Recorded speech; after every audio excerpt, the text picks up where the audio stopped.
Então, vamos lá. Nossa aula de hoje, monitorização hemodinâmica básica. Começar falando de pressão arterial. A pressão arterial é nada mais do que a pressão que é gerada na parede das artérias, e ela é resultante dos batimentos cardíacos e da resistência da parede do vaso.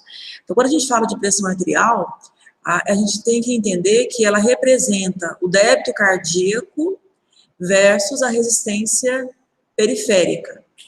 Então, quando eu tenho alteração de pressão, eu tenho que pensar que pode estar relacionada com alterações do tamanho do vaso, ou também por alterações da quantidade de sangue que chega aí a esse coração.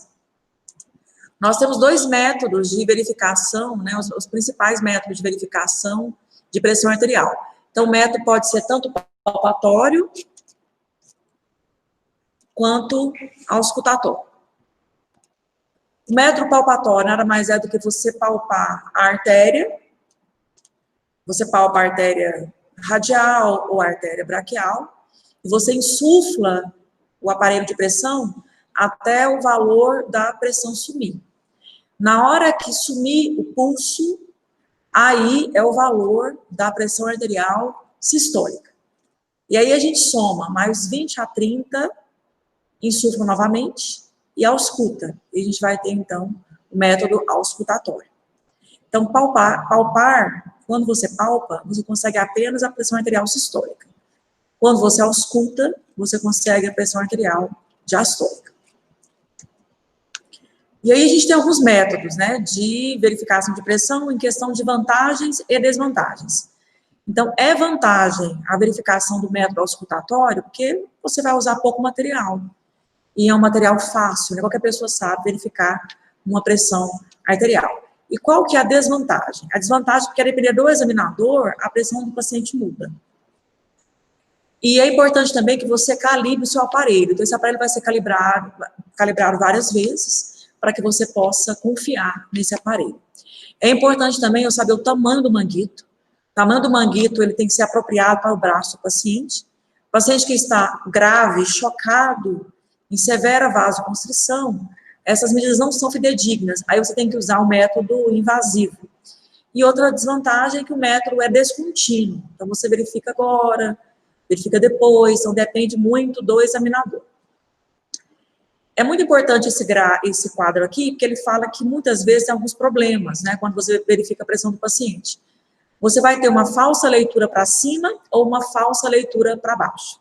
Uma falsa leitura para cima é quando o manguito que você está usando ele é muito pequeno para o braço do paciente. Outra coisa também, você não centraliza o manguito na artéria braquial. Outro problema também é você verificar a pressão do paciente com o braço abaixo do nível do coração, ou o paciente quando ele é muito obeso.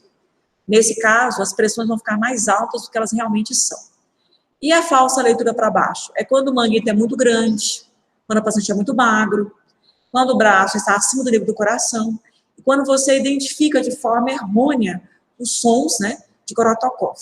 Então, você não consegue auscultar bem esses sons. Então, você deixa uma pressão um pouco menor. Aqui é um quadro, né, dos arquivos brasileiros de cardiologia que mostra, a depender do tamanho do manguito e a circunferência do braço. O ideal é que a gente tivesse vários tamanhos de manguito no serviço, para que você pudesse usar para variáveis pessoas, só que nem sempre é assim, você nem sempre tem um manguito ideal para cada pessoa. Para adulto pequeno, o ideal é que eu tivesse aí um manguito de largura 10, comprimento 17.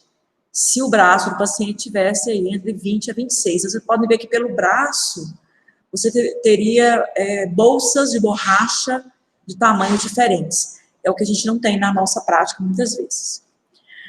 Aqui é o gráfico, né, falando aqui do último consenso que a gente teve, né, de verificação de pressão arterial, de 2017, pela American Heart Association, e nós temos também a Sociedade Brasileira de Cardiologia, 2016. Então, o que a gente vê ali? Que uma pressão normal, ela é quando ela é menor que 12/8, em ambos as diretrizes. É considerado uma hipertensão estágio 1 diferente, né, os valores aqui, entre a HA e a Sociedade Brasileira de Hipertensão. O que a gente considera no Brasil? A gente considera as diretrizes brasileiras de hipertensão arterial sistólica. Então, a gente considera que a PA entre 140 e 159, 90 e 99, ela é considerada uma hipertensão estágio 1.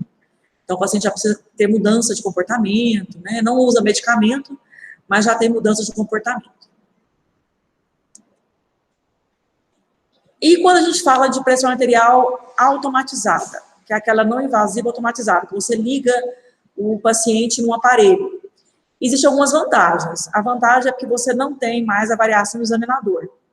O método é não invasivo, você pode medir várias vezes a pressão do paciente, quando você liga ele ao aparelho automático. Qual que é a desvantagem? A desvantagem é que se o paciente tiver alguma atividade muscular, ela pode ser confundida pelo equipamento. Ela é incômoda para alguns pacientes. O paciente tem possibilidade de ter congestão venosa, se você verificar a pressão várias vezes. Pode acontecer falsos valores, se você verificar várias vezes. É um método descontínuo, mas o paciente que estiver em choque não é o melhor método. Então, a técnica não invasiva automatizada, ela é uma alternativa para pacientes em fase aguda, que sejam não hipotensos. Porque se você usa nesses pacientes que são hipotensos e pacientes críticos instáveis, isso não vai ser real. E aqui vai trazer alguns conceitos. O que é uma crise hipertensiva? Uma chamada urgência e uma emergência. Então, a urgência é quando você não tem lesões de órgão-alvo. Então, isso é uma urgência hipertensiva. O paciente não tem risco de morte também. E o acompanhamento é precoce. Já a emergência, o paciente ele tem uma lesão de órgãos-alvo, de forma aguda e progressiva, ele tem que usar medicamentos de forma parenteral, ele tem risco de morte e ele tem que estar na terapia intensiva. Quais são os cuidados que nós temos que ter com os pacientes em medicina intensiva? Os pacientes que estão em medicina intensiva serão aqueles que vão usar drogas vasoativas, que vão estar com hipotensão severa ou hipertensão pós-operatória e hipervolemia severa. Esses pacientes, eu preciso sempre me preocupar com os quadros de dor, para ver se esse paciente vai ter alguma dor ou não, para eu poder entender se aquela pressão está alta por alguma alteração mesmo, ou por causa de dor. Nesse caso, a monitorização da PA invasiva, ela é necessária. Muitas vezes esse paciente vai ter que estar usando drogas vasoativas, ele vai estar usando drogas vasoativas ou para reduzir a pressão ou para aumentar a pressão. Esse paciente, após 6 horas de tratamento parenteral, pode tentar começar a iniciar com drogas por via oral, para que ele possa ficar livre das drogas parenterais. Porque as drogas parenterais, elas têm um risco, né? Ela tem várias complicações. Isso aqui é muito sério. Todo paciente grave, instável, ele deve estar monitorado com a PA invasiva. Então, todo paciente que eu preciso de que a pressão dele seja verificada várias vezes, ele vai precisar de uma PA invasiva. Como é que é a PA invasiva? Eu instalo um catéter em uma artéria. Então, eu vou escolher uma artéria. O enfermeiro pode usar a artéria radial. O médico tem que ser a artéria femoral. Então, a gente funciona a artéria do paciente e aí nós vamos conectar ele a um sistema chamado sistema transdutor eletrônico. Esse sistema, ele faz a leitura dos sinais que são encaminhados para o monitor.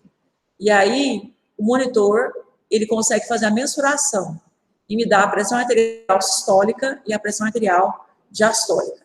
Então, a pressão arterial invasiva, ela nada mais é do que a instalação de um catéter em uma artéria, que vai ser conectado a um sistema transdutor eletrônico.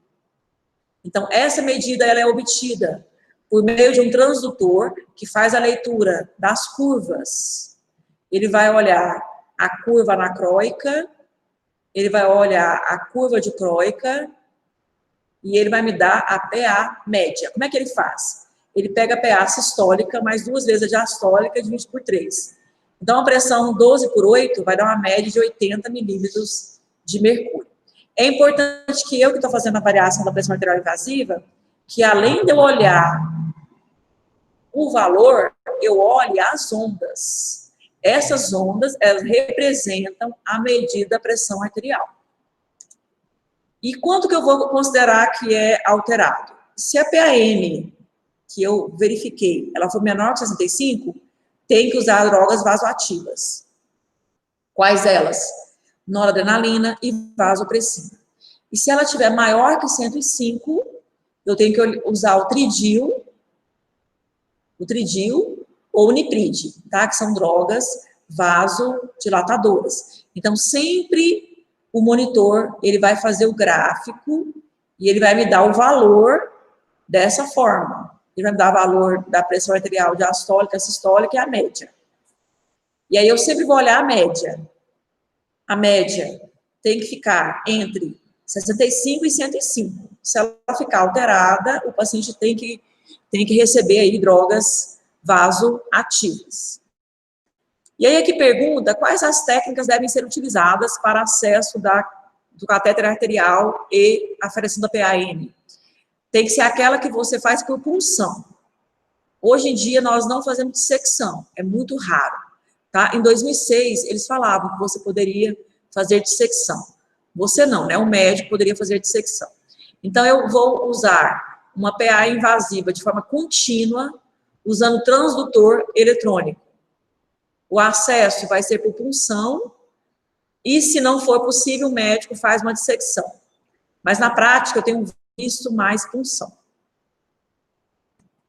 Indicações. Quando é que se faz a PA invasiva, que é a instalação de um catéter numa artéria?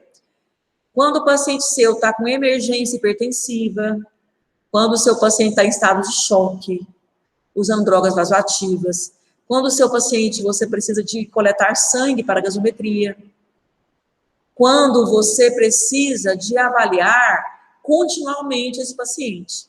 Então, sempre que você tiver que avaliar de forma contínua, você fará uma PA invasiva. Quais as artérias que nós usamos? Pode ser a artéria radial ou a artéria femoral. A artéria radial, você vai usar o calibre de 20 ou 22, então é o abocate rosa ou azul. E o femoral, o médico vai usar o acesso central, tá? Porque ele vai ter que usar calibres maiores. Quais são as vantagens da pressão arterial invasiva por meio da instalação na artéria radial? A artéria radial, ela é mais fácil de manusear, é mais fácil de acessar, ela é mais confortável. Qual que é a desvantagem dela? A desvantagem é que você tem muito mais complicação se você usar mais tempo. Outra desvantagem, você pode lesionar as estruturas nervosas na hora de puncionar o paciente. A artéria femoral, a vantagem, pode usar calibres maiores de catéteres. Pacientes que estão hipotensos, chocados, hipovolêmicos, é a melhor opção. Qual que é a desvantagem? É mais desconfortável, porque é na região femoral, difícil manuseio, pode ter trombose e pode formar também aneurisma. E aí se questiona qual é o tempo? Qual é o tempo ideal de retirada do catéter? Não há tempo. Não há nenhum tempo. O mais rápido possível. Então, não tem mais que ficar trocando esse catéter. Então, o médico instala um catéter na artéria femoral, ou nós fazemos na artéria radial, não há tempo de troca, a não ser que você tenha sinais de infecção.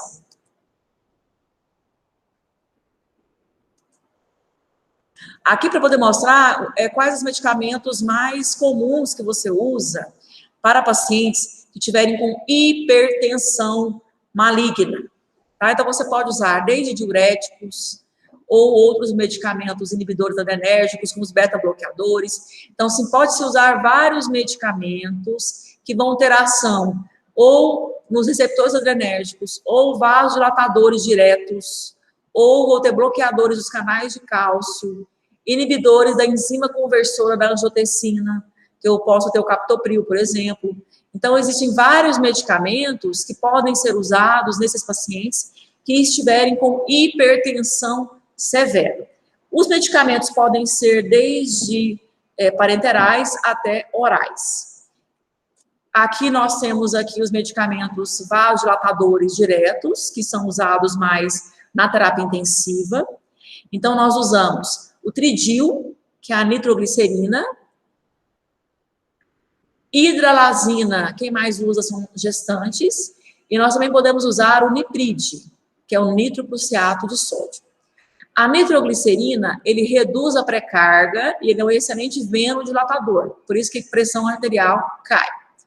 O nitroprusiato de sódio, ele tanto reduz a pré-carga como a pós-carga, então ele é tanto vasodilatador, como ele também pode ter uma atuação a nível de coronárias, tá? Então, ele é uma medicação de escolha. E a hidralazina, ela é usada como dilatador arteriolar, porque reduz a pós-carga.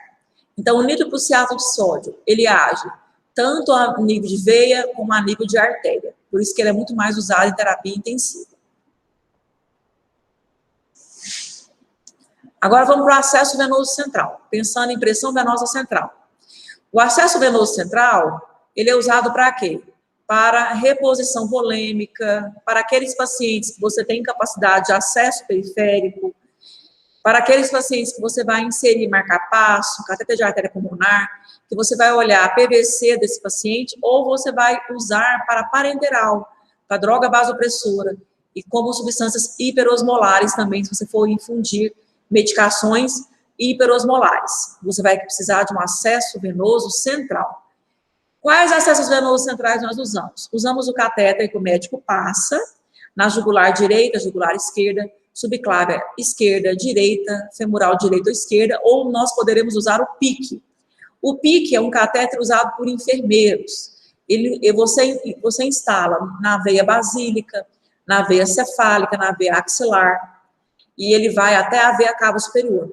Ou você pode também usar na veia jugular direita e na veia jugular esquerda. Ambos esses catéteres servem para introdução de medicamentos, que você vai usar mais do que 6 dias, ou para monitorização hemodinâmica. Em questão de tempo de permanência do catéter, não há tempo também. A gente deve usar o mínimo possível, ou em sinais de infecção, esse catéter vai ser trocado. E aí nós temos um método de monitorização hemodinâmica que se usa quando você tem a utilização de um acesso venoso central, que é a chamada pressão venosa central. A pressão venosa central nada mais é do que a avaliação da pressão de átrio direito. Você consegue ter uma estimativa da pré-carga de ventrículo direito. Então, esse catéter não vai estar dentro do átrio, ele vai estar na veia cava superior. E por meio da verificação da veia cava superior, você consegue ver a pressão venosa central. Então, você consegue avaliar se o seu paciente, ele tem capacidade de receber volume. Então, o médico pode fazer volume ou não pode fazer volume. Então, você verifica a pressão venosa central e você consegue ter uma estimativa da capacidade do coração direito em receber volume. Então, a PVC, ela consegue me dar a informação do retorno venoso, então eu consigo ver volume de sangue e tônus do vaso sanguíneo, e eu consigo ver de forma indireta o coração como bomba. Então, quando eu olho a pressão venosa central, eu estou avaliando a capacidade que o coração tem de receber soro. Então, será que esse paciente meu, ele pode receber muito volume ou não pode? E essa medida do PVC, gente, ela é um passo, ela é uma medida muito importante, um dos primeiros passos na avaliação da volemia e da função cardíaca dos pacientes. É lógico que a PVC, ela não me fala quanto de volume tem no coração, mas ela me dá uma estimativa.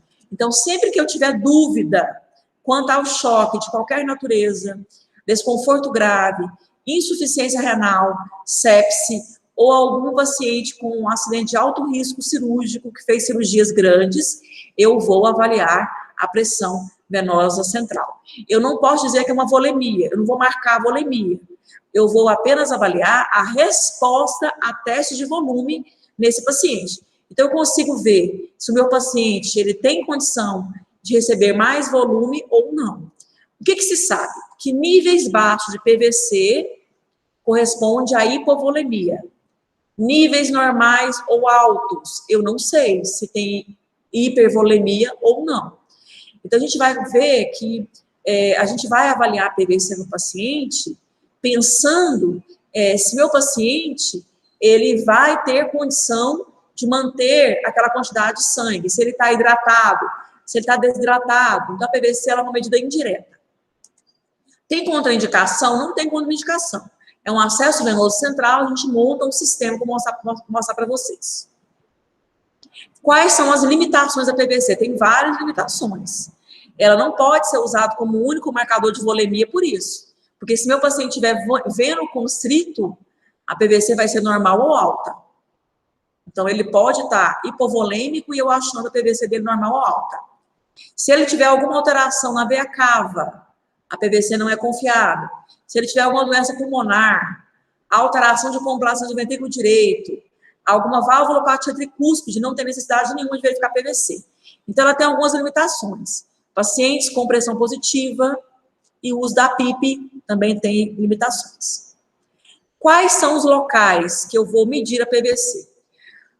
Geralmente, pode estar inserido no átrio direito, na veia cava superior, na veia cava inferior, na veia ilíaca. Então, aonde o catéter estiver inserido, você verifica a PVC. Então, aqui é um catéter venoso central e aqui é uma PVC sendo medida.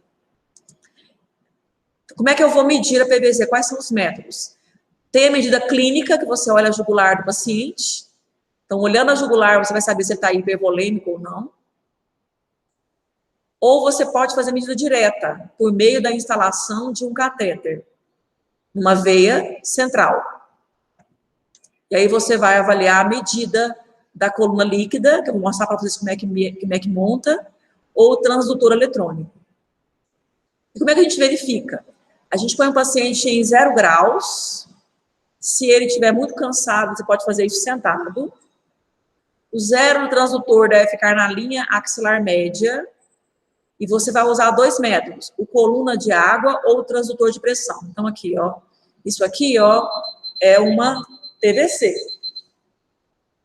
Aqui é uma PVC, ó.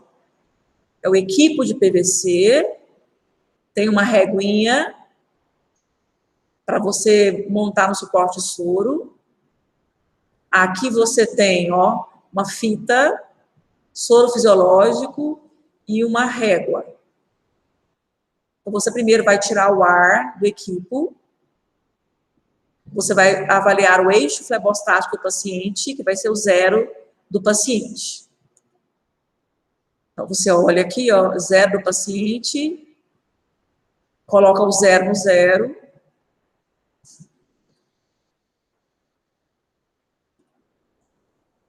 Olha lá. E aí você vai conectar o sistema no suporte soro.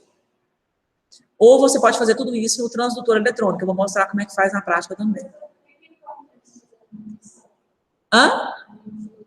Porque é importante fazer medida aqui, no eixo flebostático? Tem que fazer para você saber qual que é a relação do coração com o ambiente. Então, você faz a medida aqui no eixo flebostático, que é no 3º ou 4º espaço intercostal, na linha axilar média. Nós vamos ver a última aqui, para depois ir para a prática, falando de pressão intra-abdominal, que também é um método de medida. Então, você tem 3 métodos de medida. Você tem PAM, você tem PVC, você tem PIA. PAM, avaliar a pressão arterial média. PVC, capacidade do coração de receber sangue. PIA, você vai olhar o abdômen, tá? Então, os nossos pacientes, eles podem ter a chamada síndrome compartimental abdominal. Então, eu preciso de avaliar a pressão intraabdominal para evitar que ele chegue nessa condição. Então, quais são os sinais ou situações que levam o paciente a ter essa condição? Pacientes que têm trauma abdominal fechado, trauma abdominal aberto, hemorragia do peritônio, obstrução intestinal, pneumo peritônio, pancreatite, obesidade, cirrose, ascite, cirurgia vascular como aneurisma abdominal roto. Tudo isso aqui leva ao aumento da pressão abdominal, levando à síndrome compartimental abdominal. Quais são os sinais da síndrome compartimental abdominal? O paciente vai ter queda da diurese, distensão abdominal, aumento da pressão de pico do pulmão, ele vai ter aumento da pressão vesical, ele vai ter hipercapnia, ele vai ter hipoxemia e ele vai ter aumento da pressão intracraniana. Por isso que é tão importante você avaliar a pressão intra-abdominal, porque a pressão do abdômen, ela vai influenciar tanto na parte vascular, como na parte neurológica. Então, como é que a gente faz? A gente vai montar uma PVC na sonda vesical de demora. Então, a mesma coisa que a gente monta a PVC, a gente monta na sonda vesical de demora. A gente vai avaliar a pressão intravesical. E por meio da pressão intravesical, ela representa a pressão intra-abdominal. O que a gente tem de recomendação? A recomendação é que você faça uma injeção de 25 ml de líquido, né, então de soro fisiológico no abdômen, na bexiga do paciente. Você sempre vai medir no final da expiração. E quais são os valores de referência? Quando uma pia ela for menor ou igual a 15, é sinal que está tudo normal. À medida que ela for aumentando, você tem que ir fazendo algumas coisas, alguns ajustes. Quando a pia ela é muito alta, tem que fazer reposição volêmica. Quando a pia é tão alta, acima de 25, tem que abrir, né? Tem que descomprimir esse abdômen. De que forma? Você pode passar uma sonda nasogástrica, abrir a sonda nasogástrica, o médico pode fazer diuréticos. E quando a pia for maior que 35, tem que levar para o centro cirúrgico, e lá o médico ele vai abrir o abdômen, fazer uma laparotomia exploradora, e esse abdômen vai ficar aberto. Então, é desse jeito que se faz, ó, mantém um abdômen aberto, eles usam a chamada bolsa de Bogotá, então eles fazem a descompressão cirúrgica. Essa descompressão cirúrgica é para melhorar as pressões que estão sendo feitas no coração e no sistema renal. Então, todo o sistema, né, está sendo aí, sistema nervoso central, está sofrendo consequências aí da pressão do abdômen aumentada. Então, como é que é o tratamento? Se for muito alto, né, maior que 35, essa pressão intraabdominal, ele vai levar para o centro cirúrgico e vai abrir o abdômen. Em outras condições, a gente vai fazer outras coisas. A gente vai drenar a sonda, a gente vai fazer um enema retal, o médico vai fazer uma paracentese, vai fazer hemodiálise, vai usar diurético, menos a furosemida, faz albumina no paciente, faz procinéticos, faz prostigmina, faz ventilação mecânica. Então, a depender do tipo de ação, né, que nós temos aí nesse paciente de pressão, tem o seu tratamento. E esse aqui, ó, é muito comum, gente. Essa condição na terapia intensiva, paciente altamente edemaciado, com abdômen hiper distendido. Esse paciente não pode ficar numa posição de 40, 35 graus, 30 graus, ele tem que ficar em Trendelenburg muitas vezes, Trendelenburg reverso, né? Então, para poder você reduzir a pressão do abdômen, você faz aquele Trendelenburg reverso. Você deixa ele, você deixa ele assim, ó. Então, você ergue a cabeceira e desce as pernas, ele fica assim. Porque se eu deixar ele assim ou sentado, vai aumentar muito a pressão do abdômen. Então, essa é a posição correta para deixar os pacientes com hipertensão intraabdominal. E é muito comum, hoje em dia, na terapia intensiva, a quantidade de soro que se faz, né, na terapia intensiva. Então, eles fazem uma quantidade excessiva mesmo de soro fisiológico. Só que tem que lembrar que existem várias consequências dessa sobrecarga de volume. Uma delas é a pressão intraabdominal aumentada. Esse paciente ele pode ter um edema agudo pulmonar cardiogênico ou não cardiogênico, causado por excesso de volume. E aí, esses cuidados, né, essas terapias, essas monitorizações, elas ajudam o clínico a não ser tão agressivo. Então, fazer menos soro no paciente, né? Então... Hã? Sim, aí por isso que faz muito soro, para aumentar a pressão. Só que tem paciente que não responde a soro, ou ele não consegue responder a soro, porque é um paciente que ele está já com uma pré-carga elevada. Então, depender desse paciente, não dá para fazer mais soro.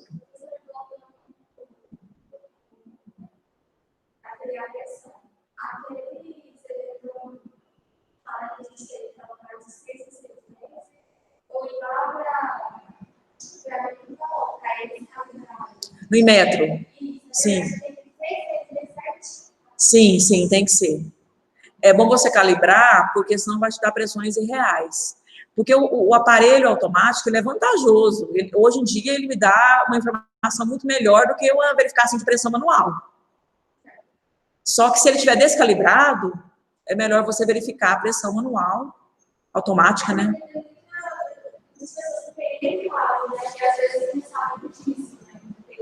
Agora, tem que ir de 6 em 6 meses se ele for usado várias vezes. Agora, se ele quase não é usado, é 1 ano. Porque às vezes você tem em casa, você não usa igual no hospital. No hospital o pessoal usa todo dia, né? Várias vezes ao dia. Agora, em casa, se você usa poucas vezes, você pode esperar 1 ano para fazer a calibração dele, entendeu? Vamos para a prática agora. Muito obrigada por ter ficado aí.